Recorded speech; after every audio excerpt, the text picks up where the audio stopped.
في ناس يجيبون تعليقي على مباريات المغرب،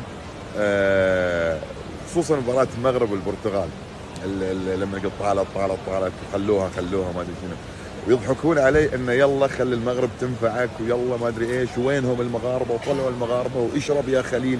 والله العظيم توصلني تعليقات من هذا النوع، يعني ناس يعني كانوا سبحان الله مقهورين من فوز المنتخب المغربي خصوصا على البرتغال. يعني انا اتكلم، خلونا نكون صريحين وواضحين، يمكن يكونون ناس متضايقين من خروج المنتخب البرتغالي وخروج كريستيانو رونالدو من البطولة، فكانوا فرحانين امس بخسارة المنتخب المغربي، والله يا خليل وينك وخلي ينفعونك الحين فانا استغرب من مثل هذه العقليات. يعني طبعا هو في النهاية يحق له يشجع كل منتخب، اي منتخب انت تبيه واي لاعب انت تبيه يحق لك انك انت تشجعه، بس لا تجي تلومني انا اني انا فرحت واستانست على فوز المنتخب المغربي وتاهل المنتخب المغربي للدور نصف النهائي.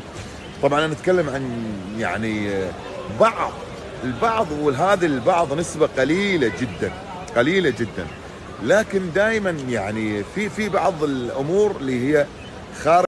ما راح اوقف معاه ضد منتخباتنا المنتخبات العربيه، نعم حق المشاهد الحياد، لكن في بعض الامور ما فيها حياد.